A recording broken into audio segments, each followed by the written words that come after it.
नमस्कार दोस्तों, स्वागत है आपका अपने प्लेटफॉर्म एनसीईआरटी बाय विक्रम पर। आज हम करेंगे जो आपकी कक्षा 6 की सामाजिक विज्ञान की पुस्तक है, सामाजिक अध्ययन भारत व उसके आगे, उसमें जो अध्याय 4 है जिसका नाम है इतिहास की समय रेखा एवं उसके स्रोत। उस अध्याय के हम अभ्यास के प्रश्न उत्तर और साथ में जो आपके अध्याय के स्टार्टिंग में दिए हुए होते हैं अन्य महत्वपूर्ण प्रश्न या महत्वपूर्ण प्रश्न 2 या 3 दिए हुए हैं जब आपका अध्याय शुरू होता है। कई बच्चों ने कहा था कि सर वे भी 2 या 3 क्वेश्चन करवा दीजिए। सबसे पहले हम 2 वे जो महत्वपूर्ण प्रश्न है वो करेंगे, उसके बाद हम पूरा अभ्यास बिल्कुल आसान भाषा में समझेंगे। देखिए, मेरा मकसद है आपको क्वेश्चन समझाना, क्योंकि अगर मैं आपको लिखवाने लगा तो मैं सीधा पीडीएफ देके आपको यहाँ से कहूँगा कि स्क्रीनशॉट ले लीजिए, इसको लिख लीजिए।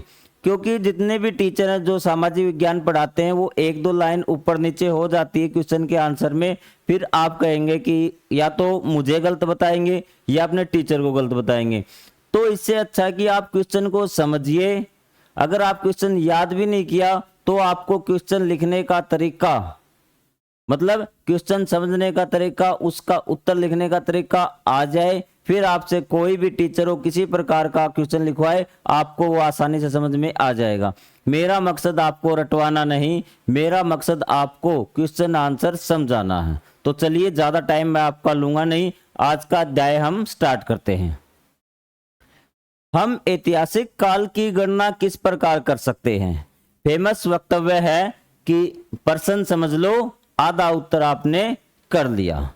तो सबसे पहले पूछा है कि जो इतिहास का समय है ना, पुराना समय है, उसकी गणना हम किस प्रकार कर सकते हैं। तो देखिए, पहले मैं आपको समझा देता हूं कि पूछ क्या रहा है। अभी आज हम 2025 में हैं। कहाँ हैं? 2025 में। अगर हम पीछे जाते जाएंगे तो कहीं पे 1000 भी आएगा, कहीं पे 500 भी आएगा और कहीं पर 1 भी आएगा।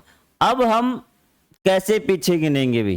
क्या माइनस में लिखेंगे कि 0, -1, -2, -3? क्या हम इस प्रकार से लिखेंगे? तो वही पूछा है कि जो ऐतिहासिक काल की गणना है ना, उसको हम किस प्रकार से करते हैं। मतलब कि 1 तक तो पहुंच गए, वो 1 से पीछे अब जाएंगे, उसको किस प्रकार से हम करेंगे। तो इसमें हमने क्या किया है कि एक पॉइंट पे जब हम 1 पे पहुंचे या 0 पे पहुंचे तो हमने उस 0 कहा, ये 1 की गिनती कहां से स्टार्ट हुई, ये भी तो एक क्वेश्चन है कि 1 की गिनती कहां से स्टार्ट हुई। तो 1 की गिनती स्टार्ट हुई ईसा मसीह के जन्म के बाद से। ईसा मसीह का जो जन्म था वो बीच में पॉइंट मान लिया कि इससे 1 साल पहले और 1 साल बाद में जो ये बीच का पॉइंट है ये ईसा मसीह का जन्म है, जन्म साल है। उस साल के जो बाद के जो हैं उसको हम बोलते हैं ईस्वी। क्या बोलते हैं? ईस्वी। या फिर जो आपका नई सामाजिक अध्ययन की बुक आई है उसमें एक नया जोड़ा गया इसमें लिखने के लिए, सामान्य संवत। क्या जोड़ा गया है? सामान्य संवत जोड़ा गया है। और इससे पहले जो घटना ईसा मसीह के जन्म से पहले हुई थी उसको लिखा जाता ईसा पूर्व। क्या लिखा जाता है? ईसा पूर्व। या फिर अब आपकी जो नई उसमें दिया गया है सामान्य संवत पूर्व। ये बात आपको समझ में आई कि किस प्रकार हम ऐतिहासिक काल की गणना करते हैं। ये बात आपको अच्छे से समझ में आ गई होगी। तो चलिए अब हम देखते हैं, अब हम इसको लिखेंगे कैसे। आपको गणना समझ में आ गई। हम ऐतिहासिक काल की गणना समय रेखा के माध्यम से करते हैं। ये जो मैंने आपको बताई है ना, ये क्या है? समय रेखा है कि यहाँ 1 से आप बढ़ते गए, यहाँ पीछे ये ईसा पूर्व, ये ईस्वी, ये सामान्य संवत पूर्व, ये सामान्य संवत। तो ये क्या है? समय रेखा। तो इसने कहा कि हम ऐतिहासिक काल की गणना समय रेखा के माध्यम से करते हैं। समय रेखा को इंग्लिश में बोलते हैं टाइमलाइन। क्या बोलते हैं? टाइमलाइन। समय रेखा घटनाओं को क्रम में समझने में सहायक होती है। इसने कहा कि ये जो समय रेखा हमने बना दी ना, ये जो आपकी ऐतिहासिक घटनाएं हैं इनको समझने में क्रम को, इनके क्रम को कि कौन सी घटना कब घटित हुई थी, उनमें हमारी मदद करती है। ये देखिए एक बार कि ये जैसे यहाँ 500 में कोई युद्ध हुआ था, हम मान लेते हैं कि 500 ईस्वी में कोई युद्ध हुआ था और एक हुआ था 400 ईस्वी में, तो हमें ये पता लग जाता है कि समय रेखा से कि ये जो युद्ध हुआ था ये इससे 100 साल पहले हुआ था। ये चीज समझ में आ गई कि हमें जो समय रेखा है उससे हम ऐतिहासिक काल की गणना करते हैं, और इससे ये फायदा होता है कि घटनाओं का क्रम हमें पता लगता है कि कौन सी घटना पहले हुई थी और कौन सी बाद में हुई थी। ये बात क्लियर हुई आपको? आगे है, सामान्यतः ग्रेगोरियन कैलेंडर का प्रयोग किया जाता है जिसमें ईसा मसीह के जन्म के पहले के वर्षों को ईसा पूर्व या फिर सामान्य संवत पूर्व और बाद के वर्षों को ईस्वी कहा जाता है। ये जो सीई है इसको बोलते हैं कॉमन ईरा, और बीसीई को बिफोर कॉमन ईरा। इंग्लिश में बीसी आपको बीसीई लिखा हुआ मिल सकता है। क्लियर हुई ये चीजें आपको? ये देखिए, तिथि की गणना के लिए जो 100 वर्ष है उसको हम शताब्दी बोलते हैं, और सहस्त्र शताब्दी जैसे शब्दों का हम भी प्रयोग करते हैं। उदाहरण के लिए महात्मा बुद्ध का जन्म 560 ईसा पूर्व हुआ था। क्या आप इसको समय रेखा पे दर्शा सकते हैं? अगर आपको समय रेखा समझ में आ गई हो, आगे हमारे क्वेश्चन भी आएंगे कि इस चीज को समय रेखा पर दर्शाइए, अलग अलग तिथियां आपको दी हुई मिलेंगी।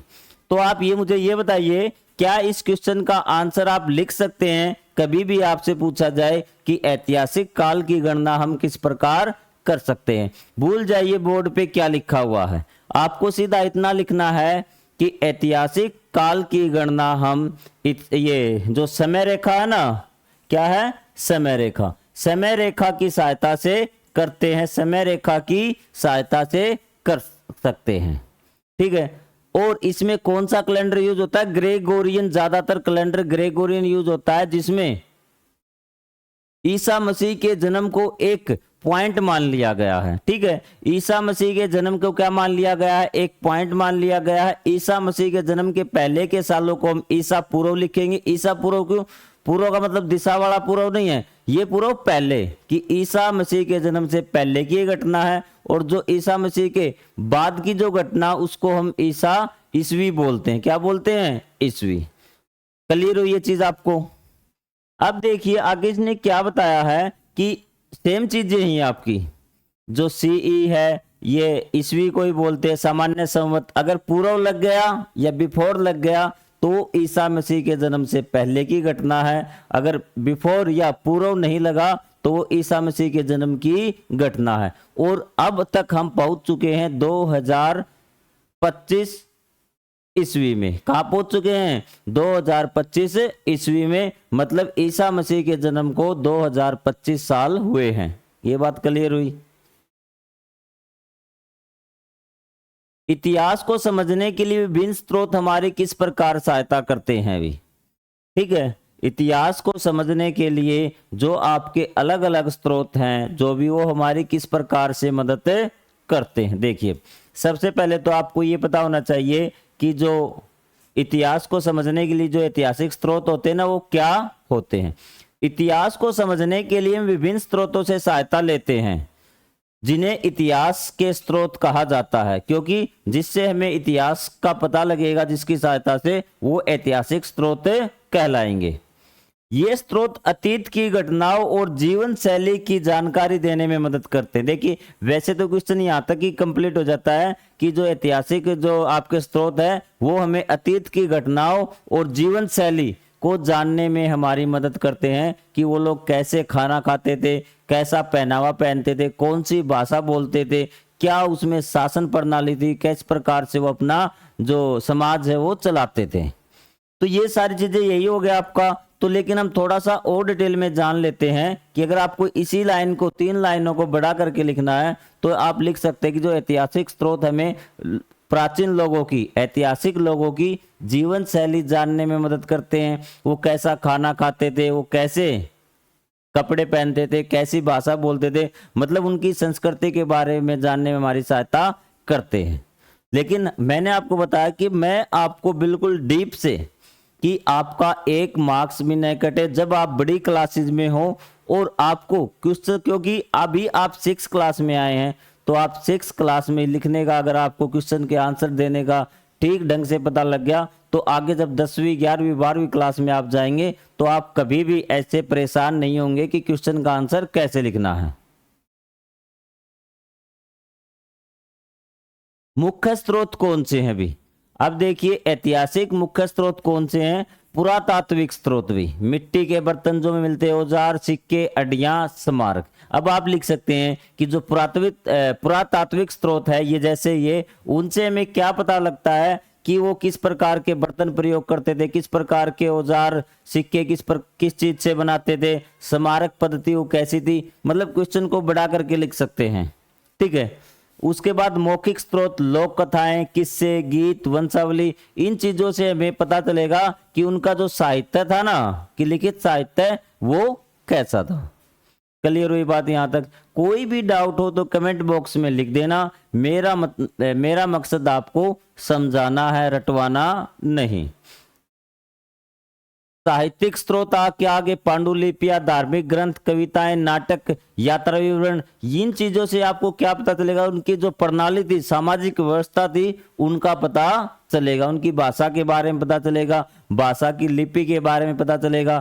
तो ये चीजें आपको पता होनी चाहिए। वैज्ञानिक स्रोत, जीवाश्म, आनुवांशिक अध्ययन, जलवायु परिवर्तन से संबंधित अध्ययन आदि, इनसे हमें पता चलेगा कि वो जलवायु किस प्रकार की थी।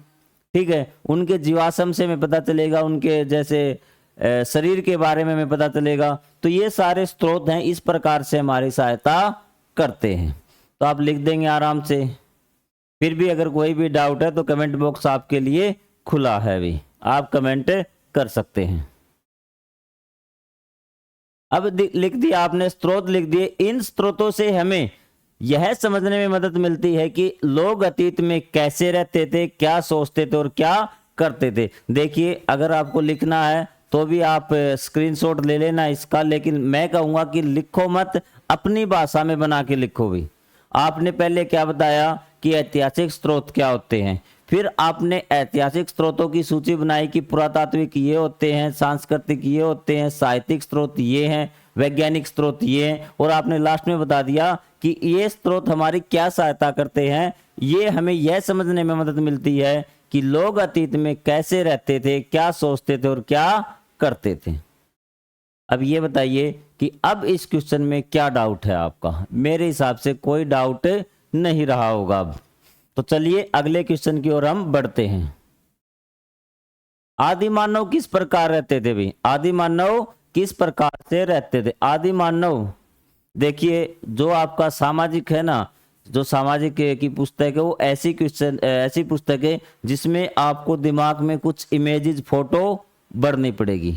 जैसे ही आदि मानव आया, आदि मानव की फोटो या उनका जो आपका रहन सहन है ना, वो आपके दिमाग में आ जाना चाहिए।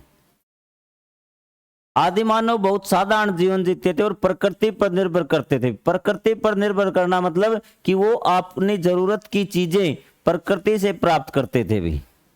जैसे खाना पीना, वो पेड़ पौधों से, जो अपने तन भी ढकते थे वो भी पेड़ पौधों के पत्तों से ढकते थे। रहते भी कहाँ थे? प्राकृतिक गुफाओं में रहते थे। मतलब वो अपनी ज्यादातर चीजें प्रकृति से ही प्राप्त करते थे। उन्होंने कोई चीज नहीं बनाई। शुरुआती काल की मैं बात कर रहा हूं, जिस समय मानव को आदि मानव कहा जाता था। वे मुख्यतः आखेटक थे। आखेटक का मतलब था शिकारी। क्या थे? शिकारी थे, जानवरों का शिकार करते थे, उन्हें मार के खाते थे। और खाद्य संग्राहक थे। खाद्य संग्राहक का मतलब वो अपने खाने पीने की चीजों को इकट्ठा करते थे, घूम घूम कर भी। क्लियर है? यही उनका काम था, शिकार करते और खाने की चीजों को इकट्ठा करते थे। वे समूह में रहते थे, मतलब ग्रुप बना के रहते थे, अकेले अकेले नहीं रहते थे। वे गुफाओं या शैलासरों में शरण लेते थे। गुफाएं आपको पता है, पत्थरों के बीच में जो रहने का स्थान होता है ना, इस प्रकार का, कि ऊपर से ऐसा बन जाए कि छत है, तो इस प्रकार का जो पत्थरों में स्थान होता है उसको गुफा बोलते हैं। तो वो गुफाओं में शरण लेते थे या फिर रहते थे। पत्थरों से क्या बनाते थे? औजार और हथियार भी। क्लियर है आदि मानव के बारे में? आपने ये बिल्कुल दूसरी, तीसरी, चौथी, पांचवी की ये बातें बिल्कुल आसान, जो हर व्यक्ति को पता होगी भी। गुफाओं की दीवारों पर वो चित्र बनाते थे। जब आगे आप पढ़ेंगे 11वीं 12वीं में जाएंगे तब आपको ये भी बताना पड़ेगा कि उन्होंने चित्र कहाँ बनाए, किस चीज के चित्र बनाए, कौन सी जगह बनाए। तो अब इतना याद रखिए कि गुफाओं की दीवारों पर चित्र बनाते थे, आग का प्रयोग उन्हें करना आ गया था, आग जलाना उन्हें आ गया था। धीरे धीरे खेती पशुपालन स्थायी निवास की शुरुआत की। धीरे धीरे उन्होंने खेती शुरू करना किया, फिर पशु पालना स्टार्ट किया। और स्थायी निवास मतलब पहले वो एक स्थान से दूसरे स्थान पर रहते थे, इधर उधर भटकते रहते थे, लेकिन जब लास्ट काल आया ना तो उन्होंने एक जगह रहना स्टार्ट कर दिया। समाज में सहयोग, एक दूसरे का सहयोग करना। वस्तु विनिमय में क्या होता है कि वस्तु के बदले वस्तु खरीदना वस्तु विनिमय कहलाता है। और सामूहिक जीवन की भावना विकसित हुई, मतलब एक साथ रहने की भावना उसमें विकसित हुई। और उसके बाद आपका स्टार्ट हो गया था को क्या, जन, क्या हो गया था, जन। फिर आपका जनपद बना, जनपद से इस प्रकार से राज्य बनते गए, शासन, आपकी हिस्ट्री बढ़ती गई। तो यहां तक काम हुआ वो आदि मानव काल में हुआ था। ये सारी चीजें यहां पे आदि मानव काल समाप्त हो गया था, तब तक आदमी ने इतनी चीजें सीख ली थी। तो इस क्वेश्चन में कोई डाउट हो तो बोलिए। आपको मैं सारे सब्जेक्ट कराऊंगा 6th क्लास के, बस आपकी कोई फीस नहीं है, फ्री ऑफ कॉस्ट है। और मैंने आपको बता दिया था कि मेरे पास बहुत सारे ऑप्शन थे, लेकिन मैं फ्री ऑफ कॉस्ट आया हूं सिर्फ आपके लिए कि कोई भी इंडिया में एक भी बच्चा ऐसा न हो जिसे ये महसूस न हो कि मेरे पास अच्छा टीचर नहीं था, मेरे पास समझने का कोई सोर्स नहीं था, इसलिए मैं पढ़ नहीं सका। बस आपकी फीस इतनी है कि आप चैनल को सब्सक्राइब कर दे, वीडियो को लाइक कर दे। और कोई अगर आपको ये चीज भी नहीं करनी, मत सब्सक्राइब कीजिए, लाइक भी मत कीजिए, लेकिन आपको जो चीज समझ में नहीं आए उसको कमेंट जरूर कीजिए, क्योंकि मेरा मकसद आपको समझाना है। क्लियर है बात? तो चलिए अब हम अभ्यास स्टार्ट करते हैं इसका। ये जो अन्य महत्वपूर्ण प्रश्न हो चुके, एक परियोजना के रूप में अपने आसपास उपलब्ध इतिहास के स्रोतों का उपयोग करते हुए इसने कहा कि एक आपको काम दिया गया है, आपको खुद से क्या काम दिया गया है आपको, कि आपको क्या करना है कि आपके आसपास अपने पड़ोस में, मतलब आप किसी गांव में रहते हैं ना, तो गांव में इतिहास के स्रोत है ना, उसका उपयोग करते हुए अपने परिवार, यदि आप गांव में रहते हैं तो अपने गांव का इतिहास लिखिए। भी दो चीजों का इतिहास लिखना आपको, एक तो परिवार का, भी किसका, परिवार का, और दूसरा किसका, गांव का। दो चीजों का आपको क्या करना है, इतिहास लिखना है। भी क्या करना है, दो चीजों का आपको इतिहास लिखना भी। अब आपको साफ दिख रहा होगा भी, जैसे आपके गांव का व परिवार का। ठीक है, अपने गांव का व परिवार का आपको इतिहास लिखना है, और वास्तव में लिखना है, क्वेश्चन में नहीं। आपको खुद से जानना चाहिए अपने गांव के बारे में और अपने परिवार के इतिहास के बारे में। अब मैं आपको बताऊंगा कि किस प्रकार आप अपने गांव व परिवार के बारे में जान सकते हैं। पहले तो उन स्रोतों की क्या बनाइए, सूची बनाइए, फिर उन स्रोतों से अपने गांव और परिवार के बारे में जानकारी इकट्ठा कीजिए। तो चलिए अब हम देखते हैं कौन कौन से स्रोतों से आप जानकारी प्राप्त कर सकते हैं। सबसे पहले मौखिक स्रोत। भी क्या है, मौखिक स्रोत, कि आप अपने गांव व परिवार के बारे में किससे पूछ सकते हैं, अपने दादा दादी या गांव के बुजुर्गों से बातचीत, अपने पेरेंट्स से भी पूछ सकते हैं, उनको भी कुछ बातें पता होंगी। मौखिक मतलब वो आपको बोलकर बताएंगे, ठीक है, तो मौखिक है वो। लिखित स्रोत क्या है, आप अपने घर पे पुराने खत देखिए, जमीन के दस्तावेज देखिए, ग्राम पंचायत की रिकॉर्ड पुस्तिका देखिए, यहाँ पे आपको लिखित स्रोत मिल जाएंगे। यहाँ आपको अपने जो खत होंगे ना, उसमें तो आपके परिवार से संबंधित बातें मिलेंगी, जमीन के दस्तावेज में भी अपने परिवार के बारे में मिलेगी कि आपके परदादा कौन थे, उनके पिता कौन थे, उनकी जमीन कितनी थी, जमीन कहाँ पर थी। ग्राम पंचायत की रिकॉर्ड पुस्तिका में क्या है, आपको गांव से संबंधित जानकारी मिलेगी कि गांव में किस, उसमें लिखा होता है कि इस तिथि को गांव में ये काम करवाया जाएगा। ये मतलब बहुत सारी जानकारियां मिलेंगी कि आपके गांव में कब क्या काम हुआ था इतिहास में।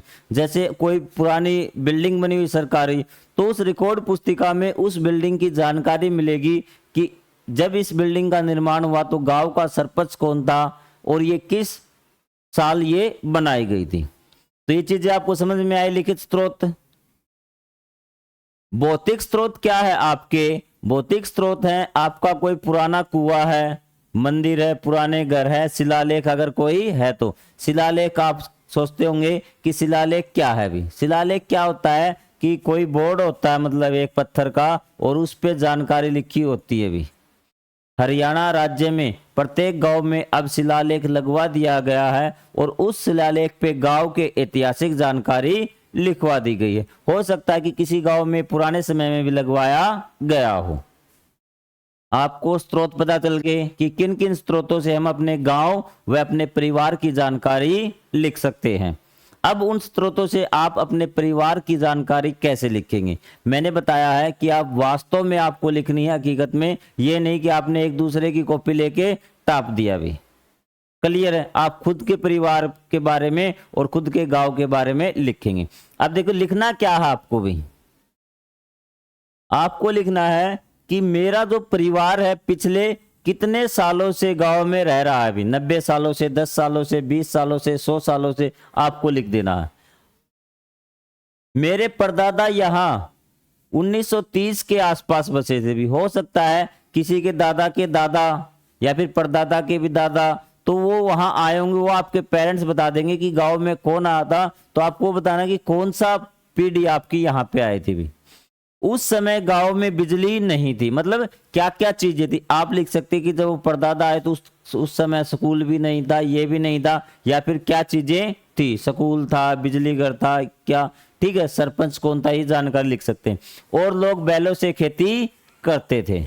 और ये लिख सकते हैं मेरे दादाजी ने ये काम शुरू किया, कि दुकान शुरू की, खेती करना प्रारंभ किया। तो ये चीजें आप लिख सकते हैं। अपने परिवार के इतिहास में बहुत सारी चीजें आप लिख सकते हैं। ये तो सिर्फ मैंने आपको बताया कि लिखवाने को तुम आपको एक चीज के बारे में 10 पेज लिखवा दूं।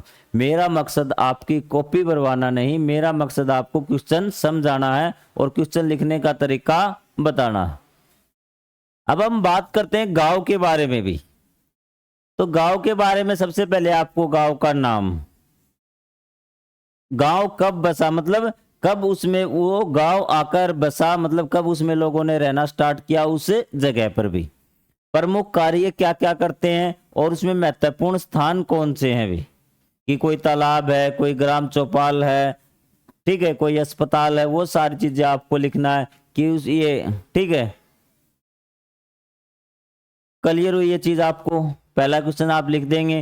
पहले आपको वो स्रोत लिखने हैं जिससे आप गांव व अपने परिवार के बारे में जानकारी हासिल कर सकते हैं। फिर आपको अपने परिवार का इतिहास लिखना है और फिर आपको अपने गांव का इतिहास लिखना है। अब आपका क्वेश्चन नंबर 2 है, क्या हम इतिहासकारों की तुलना भी, ये तुलना नहीं है, क्या है, तुलना है भी, जासूसों से कर सकते हैं? अपने उत्तर के समर्थन में कारण भी बताइए भी। आपको उत्तर देना है, क्या जो आपके इतिहासकार होते हैं वो जासूसों जैसे होते हैं? अगर आप हाँ कहते हैं तो भी आपको उत्तर देना है कि आपने हाँ क्यों कहा। अगर आप ना कहते हैं तो भी आपको कारण बताना है कि आपने ना क्यों कहा। क्लियर है बात? तो चलिए अब समझते हैं भी। हम देखो बिल्कुल हम जानबूझ के किसी का उत्तर ना नहीं दे सकते जब हाँ हो भी। तो हम कहते हैं हाँ, हम कुछ हद तक इतिहासकारों की तुलना जासूसों से कर सकते हैं क्योंकि दोनों ही अतीत की घटनाओं या परिस्थितियों की जानकारी इकट्ठा करने के लिए सबूतों का सहारा लेते और उनका विश्लेषण करते हैं। इसने कहा कि दोनों ही, हाँ बिल्कुल, हम जासूसों की तुलना इतिहासकारों से कर सकते हैं क्योंकि दोनों ही अतीत में हुई, मतलब जो घटना हो चुकी उसके बारे में सबूत इकट्ठा करते हैं और उन सबूतों का विश्लेषण करते हैं और उस घटना के बारे में हमें बताते हैं। ये तो अगर 1-2 नंबर का है तो आप इतना लिख सकते हैं, लेकिन यही क्वेश्चन आ गया आपका 6 नंबर का, 5 नंबर का, तब आप क्या करेंगे? तो चलिए हम इसको थोड़ा सा और विश्लेषण से पढ़ते हैं। अब कारण भी आपने हाँ में जवाब दे दिया और एक लाइन का कारण भी बता दिया कि क्यों हम उसकी तुलना कर सकते हैं। लेकिन जब बड़ा हो ना क्वेश्चन 5 नंबर का हो तो उसको कैसे लिख सकते हैं, यही तरीका मुझे सिखाना आपको कि आप किस प्रकार से क्वेश्चन को अपने मार्क्स के हिसाब से लिखें, कि 2 नंबर का है तो कैसे लिखें, 5 नंबर का है तो कैसे लिखें। अब देखिए, अब आपने कारण पूछा तो कारण अलग भी, अब क्या क्या समानता है उसमें भी। जैसे जासूस है ना, पहले उसमें समानता है सबूतों की खोज, कि वो सबूतों की खोज कैसे करते हैं। ठीक है, पहला पॉइंट आपको कारण में लिखना है कि हमने सबूतों की खोज से उनको वे एक जैसे ले। कैसे? जैसे जासूस अपराध के सुराग ढूंढते हैं, वैसे ही इतिहासकार पुराने दस्तावेज, जो पुराने कागजात हैं, अवशेष हैं, सिक्के हैं, किताबें हैं, चित्र आदि के माध्यम से अतीत के बारे में जानकारी इकट्ठा करते हैं। तो पहला कारण क्या था? सबूतों की खोज। क्लियर है। दूसरा, विश्लेषण और निष्कर्ष, कि सबूतों की खोज दोनों ने एक प्रकार से की, क्योंकि दोनों ने भूतकाल में हुई घटनाओं, जो अतीत में जो घटना हुई थी उसके सबूत ढूंढे। ठीक है, अब सबूत ढूंढने के बाद जासूस जैसे सबूतों का विश्लेषण करके किसी निष्कर्ष पर पहुंचते हैं, वैसे ही इतिहासकार भी उपलब्ध प्रमाणों का गहराई से अध्ययन करते हैं, अतीत की घटनाओं की व्याख्या करते हैं। देखिए, अब दूसरा कारण क्या है कि दोनों ने सबूत ढूंढे। ठीक है, अब दोनों ही क्या करेंगे? एक तो सबूतों की जांच पड़ताल करेगा जासूस, सबूतों की जांच पड़ताल करके वो पता लगाएगा कि अपराध के बारे में बताएगा, और इतिहासकार जो उसे चीजें मिली हैं इतिहास की, इतिहास के बारे में जो उसे सबूत मिले हैं, सुराग मिले हैं, उनकी जांच करके किसी ऐतिहासिक घटनाओं की व्याख्या करेगा कि ये चीज इस प्रकार से हुई थी, इस युद्ध में ये हुआ था, इतिहास में लोग ये खाते थे, ये कपड़े पहनते थे। मैचिंग हो रही है बात कारण में, क्योंकि आपको बताता कि कारण भी बताइए भी। अनदेखे अब तीसरा कारण क्या है कि दोनों ही क्या करते हैं? अनदेखे पहलुओं को उजागर करना भी। दोनों का कार्य अनदेखे या छुपे हुए तथ्यों को उजागर करने का प्रयास करते हैं। जो चीजें हमें नहीं पता, दोनों ही उन चीजों का पता लगाने के बारे में कोशिश करते हैं। इसको बोलते हैं अनदेखे पहलू भी, जो हमें नहीं पता भी। ठीक है, जिसके बारे में हम नहीं जानते, दोनों ही उस चीज को हमारे सामने लाने का प्रयास करते हैं। एक लाइन को आप कई प्रकार से लिख सकते हैं। अब इसका निष्कर्ष क्या है? सेम वही बात आपको लिखनी है कि अब अंतर क्या है। आपने बता दिया कि समानता तो सारी बता दी, लेकिन अंतर क्या है? अंतर ये है कि इतिहासकार और जासूसों के काम में समानता है। दोनों का काम क्या है? एक जैसा है। समानताएं उसमें बिल्कुल एक जैसा नहीं, उसमें समानताएं। लेकिन इतिहासकारों का जो उद्देश्य है वो वैज्ञानिक और शैक्षणिक होता है। उसका जो उद्देश्य है, उसकी जो खोज है, उसका उद्देश्य किस लिए हुआ था? वैज्ञानिक कामों के लिए या पढ़ाई के लिए होता है। जबकि जासूसों का उद्देश्य आमतौर पर अपराध को सुलझाना होता है। जो उनका उद्देश्य है ना, काम उनका एक जैसा है, लेकिन जो उनका उद्देश्य है वो क्या है? अलग अलग है। इतिहासकार का जो उद्देश्य है वो वैज्ञानिक खोज करना, वैज्ञानिक कोई शिक्षा के वैज्ञानिक और शैक्षणिक होता है, मतलब कि जो विज्ञान में सहायता प्रदान करता है। इस प्रकार की खोज होती है कि पुराने समय में क्या हुआ था, क्या चीजें उपयोग होती थी, जैसे हम पढ़ रहे हैं, वो शिक्षा के उद्देश्य से कार्य करता है। लेकिन जो जासूस होता है उसका अपराध को सुलझाना होता है। क्लियर हुई ये बात आपको? कोई डाउट? देखिए, क्वेश्चन सारे आसान होते हैं, बस समझने और समझाने का तरीका होता है।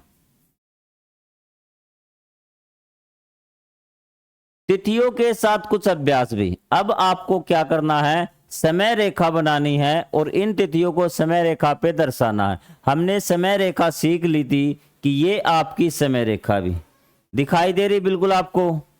यहां हमने ईसा मसीह का जन्म मान लिया कि 0 पॉइंट, और इस साइड यहां हमें 2025 पे भी। यहां ईसा पूर्व या फिर सामान्य संवत पूर्व या फिर बिफोर कॉमन ईरा BCE पूर्व इस साइड आएगा जो भी होगा, और जो ईसा ईसवी या सामान्य संवत इस साइड। सबसे पहले इस पे आ जाइए भी। सामान्य संवत, आप बताइए ये किस साइड आना चाहिए? ईसा मसीह के जन्म से पहले या बाद में? ये है बाद में, क्योंकि पूर्व नहीं लगा हुआ। तो ये हो गया, यहां से आएगा, हम मान लेते 100 200 300, ये हो गया 323 सामान्य संवत। अब अगला देखिए, सामान्य संवत पूर्व, तो इसका मतलब ये ईसा मसीह के जन्म से क्या पहले, तो इस साइड आ जाएगा ये 323 सामान्य संवत पूर्व, लिख लेना इस पे। फिर है 100 सामान्य संवत, तो मतलब ईसा मसीह के जन्म के बाद। तो यहाँ 323 है, यहाँ 200, यहाँ अप्रोक्सीमेट यहाँ होगा लगभग, तो ये 100 हो गया अभी। अब 100 सामान्य संवत पूर्व, तो ये देखिए पूर्व लगा ना, तो ईसा मसीह के जन्म से क्या होगा, पहले होगा भी। ये सामान्य संवत पूर्व हो गया, क्लियर। 1900 सामान्य संवत पूर्व लगा इसमें भी, तो यहां से 300 400 500 इस प्रकार जाएंगे, तो यहां आप लिख देना कि 1900 सामान्य संवत पूर्व। 1024 सामान्य संवत भी, तो 1024 300 यहाँ पे 400 500 600 700 800 900 1000, तो यहाँ 1024 सामान्य संवत है। यहां लिख देना ईसा मसीह का जन्म भी यहां हुआ था। और 2024 सामान्य संवत भी, तो ये 2025 इसके एक साल पहले ही मिलेगी, 2024 सामान्य संवत। अब देखिए, इतिहास की समय रेखा में जानकारी प्रदान करती है ऐतिहासिक घटनाओं की गणना करने में। अगर यहाँ कोई घटना हुई थी, हम देख सकते हैं कि कौन सी घटना, मान लो यहाँ किसी का जन्म हुआ, ए का जन्म हुआ, यहाँ पे सी का जन्म हुआ, तो दोनों के जन्म में किसी का जन्म पहले हुआ था, ए का जन्म बाद में हुआ था, और कितने पहले हुआ था, ये सारी जानकारी हमें इतिहास की समय रेखा से पता चलता है। क्लियर हुई ये चीजें आपको? अब देखिए भी, यदि सम्राट चंद्रगुप्त का जन्म 320 सामान्य संवत पूर्व में हुआ था, ये आपकी समय रेखा, ये ईसा मसीह का जन्म, और यहां हुआ था 320 सामान्य संवत पूर्व में हुआ था भी, तो उनका संबंध किस शताब्दी से था भी, किस शताब्दी से था? शताब्दी आपको बताता कि 100 साल का समय होता है, तो यहां पे 100 साल पहली शताब्दी, ये उसको भेज दो एक बार, जाओ भी, ठीक है। तो ये 100 साल, ये 200 साल, ये दूसरी शताब्दी होगी आपकी, ये 300 साल तीसरी, और ये 400 साल ये चौथी शताब्दी। अब देखिए, ये 320 है ना, वो कौन से के बीच में पड़ता है? 300 और 400 के बीच में, तो मतलब ये कौन सी शताब्दी है? 400 शताब्दी। अब मैं आपको बताता हूं कि याद करने का तरीका क्या करेंगे। जैसे ये 320 है भी, 320 है ना, तो यहां देखिए, इसका मतलब है कि 3 शताब्दी हम पूरी कर चुके भी, 3 शताब्दी पूरी कर चुके, और जो अगली शताब्दी चौथी शताब्दी, उसके 20 साल क्या हैं? खत्म हो चुके। 100 साल की होती ना, तो 3 शताब्दी पूरी हो चुकी, तो शताब्दी कौन सी है? ये चौथी। और आपको पता है कि ये ईसा पूर्व है ना, तो इसके आगे ईसा पूर्व लगाएंगे और ये बताएंगे ये चौथी शताब्दी ईसा पूर्व है। ठीक है, क्लियर है बात? इसमें आप एक जोड़ देना भी, क्या कर देना? एक जोड़ देना, आपकी शताब्दी आ जाएगी। ईसा पूर्व है तो ईसा पूर्व लिख देना, सामान्य संवत है तो सामान्य संवत लिख देना। क्लियर है बात? आगे आपकी आएगा भी। तो यहां देखिए भी, अब आपको पता लग गया कि 320 ईसा पूर्व में हुआ था, यह चौथी शताब्दी ईसा पूर्व मानी जाती है। क्लियर हुई बात? क्योंकि 400 से 300 तक, ठीक है, जो समय है वो हम जो आपका मैंने यहाँ पे ये क्यों नहीं लिखा भी, ध्यान से देखो भी एक बार, 300 से 400 क्यों नहीं लिखा? क्योंकि जो आपका ईसा पूर्व का समय है उसको हम उल्टा करके लिखते हैं, जो बड़ी साल है वो पहले आती है, क्योंकि समय उल्टा आता है भी। ये देखिए एक बार, आपको ये चीज समझ में नहीं आएगी भी, ये 1 साल है, ये 10 साल ईसा पूर्व, ये 20 साल। समय कभी ऐसे बैक नहीं जाता, समय हमेशा ऐसे आता है। 2025 मान लेते हैं यहां पर है, तो 2025 तक क्या लिखेंगे? 20 से 10 साल ईसा पूर्व, 20 से 10 साल ईसा पूर्व। इसलिए इसने लिखा है कि यहाँ पे ये 400 है ना, और यहाँ पे कितना है? 300। तो 400 से 300 तक कौन सी होगी? चौथी। और मैंने आपको बता दिया शताब्दी लिखा, उसका शताब्दी निकालने का तरीका, जैसे ये है भी 620 ईसा पूर्व है भी, तो आपको क्या करना है? कौन सी शताब्दी है? 7वीं शताब्दी। 6 में 2 अक्षर, ये तो 7वीं शताब्दी के हो गए आपके 20, 7वीं शताब्दी के हो गए ना 20 साल। तो शताब्दी कौन सी चल रही है? इसमें आपको एक जोड़ना, 2 अक्षर यहां से छोड़ के लास्ट वाले, और इसमें एक जोड़ना है, वही शताब्दी आपकी चल रही है। ईसा पूर्व हो तो ईसा पूर्व बता देना, अगर ईसा पूर्व नहीं है तो ईसवी बता देना, सामान्य संवत बता देना। बस आपको एक काम करना है, लास्ट के 2 अक्षर छोड़ने हैं और क्या करना है? उसमें एक जोड़ देना। क्लियर हुई बात? इसमें और कुछ भी पूछा था क्या? ठीक है भी। उनका जन्म बुद्ध के जन्म से कितने वर्ष पश्चात हुआ था भी? अब देखिए, बुद्ध का जो जन्म हुआ था वो हुआ था 560 ईसा पूर्व में। ये आपकी समय रेखा होगी, ये 560, और यहाँ पे, और चंद्रगुप्त का जन्म 320 में। अब दोनों के बीच में कितना अंतर है भी? 560 माइनस 320, 240 वर्ष से पश्चात था। क्लियर हुई बात यहाँ पे? इसमें कोई समझने वाली बात नहीं कि जिसका जन्म पहले हुआ था उसमें से हम घटा देंगे इतने वर्ष से पहले हुआ था भी। ये आपका निष्कर्ष बता दिया क्या कि चंद्रगुप्त का संबंध 4वीं शताब्दी से था, और जो आपका महात्मा बुद्ध के जन्म के लगभग कितने वर्ष बाद हुआ था? 240 वर्ष से बाद हुआ था। क्लियर हुई ये बात? कंफ्यूज मत होना, इसमें बिल्कुल आसान से क्वेश्चन है। अब ये देखिए वही क्वेश्चन आ गया, झांसी की रानी का जन्म 1828 सामान्य सभ्यत में हुआ, उनका संबंध किस शताब्दी से? तो मैंने कहा था कि लास्ट के 2 अक्षर छोड़ देना भी, लास्ट के 2 अक्षर छोड़ दिए, और आपको इसमें एक जोड़ना है, तो कितना हो गया? 19वीं शताब्दी। कौन सी शताब्दी?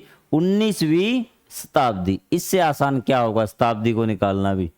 उनका जन्म भारत की स्वतंत्रता से कितने वर्ष पूरा हुआ भी? अब देखते भी, झांसी की रानी का जन्म 1828 में हुआ, यह 19वीं शताब्दी है भी। ये क्या है? 19वीं शताब्दी है। बस आपको क्या लिखना है कि 1801 से लेकर 1900 तक का समय 19वीं शताब्दी कहलाता है। ये मैंने आपको बता दिया। भारत 1947 में आजाद हुआ था। रानी लक्ष्मीबाई का जन्म 1828 में हुआ, तो उनका जन्म कितने वर्ष पहले हुआ? 119 वर्ष पहले हुआ था। 1947 में क्या घटाना है? 1828, कितना आएगा? 119। क्लियर हुई बात? यहां से निकाल लेंगे बिल्कुल। आगे एक इंपॉर्टेंट क्वेश्चन आएगा, उस लास्ट वाला, उसमें कई बच्चे अटकते हैं भी, और वो क्वेश्चन आपको देखना है और समझना है। अब ये क्वेश्चन देखिए, इस क्वेश्चन में भी कई बच्चे फंसते हैं भी कि 12,000 वर्ष पूर्व, मतलब न तो इसमें आपका ईसा लिखा हुआ है, न सामान्य संवत लिखा हुआ है, न BCE लिखा हुआ, कुछ भी नहीं लिखा हुआ। सीधा आपको बता दिया कि 2025 चल रही है ना, अब 2025 से 12,000 साल पहले आपको बताना है ये ईसवी आएगा या ईसा पूर्व आएगा। तो अगर ऐसा क्वेश्चन आता तो आपको सीधा क्या करना है, 2025 में से वो सन आपको घटा देनी है। कितना घटाना आपको? 12,000 घटाएंगे तो आप देखेंगे उत्तर आपका माइनस में आएगा भी। क्या आएगा? माइनस में। जो आपके 6 क्लास के बच्चे शायद पता नहीं, जब बड़े में से छोटा घटाते हैं तो उत्तर प्लस में आता है, जब छोटे में से बड़ा घटाते हैं तो उत्तर किस में आएगा? माइनस में। किस में आएगा? माइनस में। ठीक है, तो इसमें कुछ नहीं करना आपको। 12, अब देखो कई बच्चे कंफ्यूज होंगे कि 2025 में से कैसे घटाएं। आपको सिर्फ क्या देखना है, यहाँ पे निशान देखना है कि छोटे में से क्या घटाना है? बड़ा। आप काम वही करेंगे, बड़े में से क्या घटाएंगे? छोटा। और उत्तर आ गया आपका 9,975। बस आप इस सवाल को देख के कि ऊपर पहले क्या छोटा, तो इसके आगे माइनस का निशान लगा देंगे। कभी कंफ्यूज हो जाओ कि 2025 में तो घटेगा ही नहीं। आपको इस जो ये क्वेश्चन था इसके अनुसार क्या करना है? नेगेटिव निशान लगाना है। ये छोटी छोटी बातें आपको जो पता होनी चाहिए वो मैं आपको बता रहा हूं। और मैथ की कक्षाएं हमारी शुरू हो चुकी है, और उसको जरूर लें, क्योंकि मैथ के जो डाउट होंगे आपके वही क्लियर होंगे भी। अब मैं आपको एक क्लास में क्या क्या चीजें करवा सकता हूं। क्लियर है? अब आप क्या करना है, निकटतम संग्रहालय के भ्रमण की योजना बनाइए। अपने नजदीक कोई संग्रहालय वहां पे जाइए और वहां पे अपनी यात्रा का वर्णन कीजिए कि आपने वहां क्या क्या देखा भी।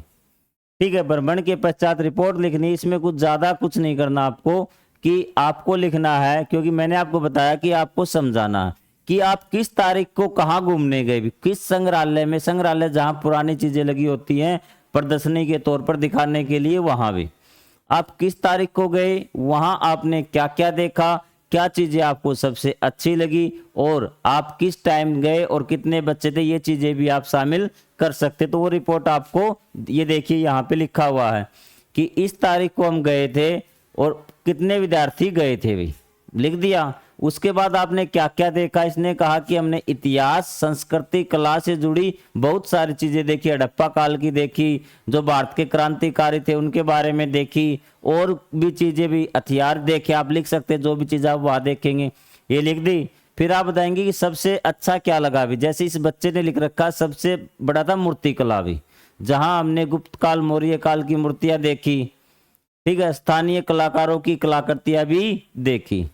अब आपको लास्ट में लिख देना कि इसमें हमें कई ज्ञानवर्धक जानकारियां मिली, ये चीजें आप लिख दीजिए।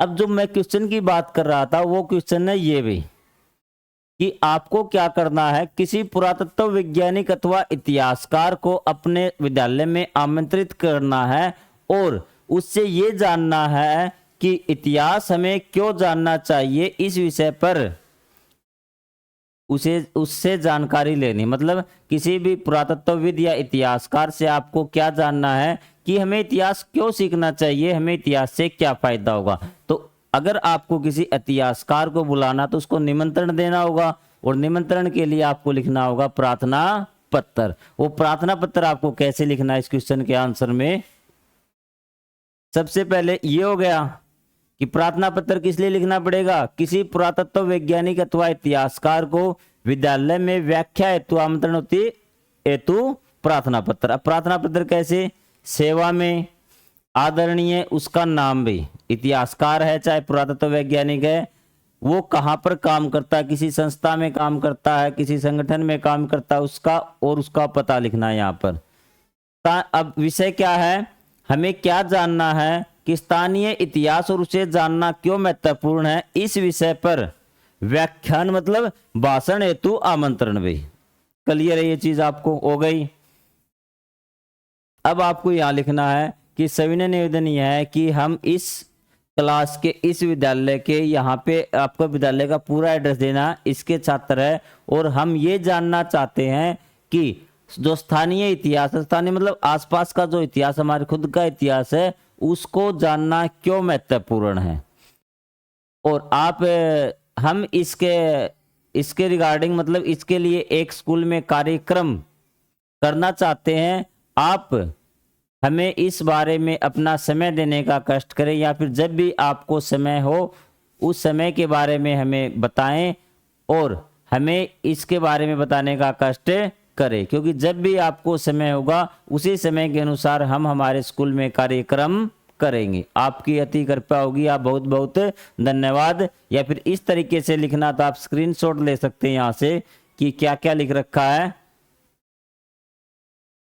क्लियर है। और मैं कहता हूं कि स्क्रीनशॉट लेना ले लीजिए। कुछ बच्चे परेशान होते हैं कि लिखना अभी उनको नहीं आया, धीरे धीरे मैं सिखा दूंगा, ठीक है। तो ये चीजें हैं, यहाँ पे आपका नाम, कक्षा पद, विद्यालय का नाम। तो ये हमारा जो अध्याय 4 का अभ्यास था वो समाप्त होता है। आगे हम फिर मिलेंगे अध्याय 5 के अभ्यास के प्रश्न उत्तर में। तब तक के लिए जय हिंद, जय Bharat, thank you very much.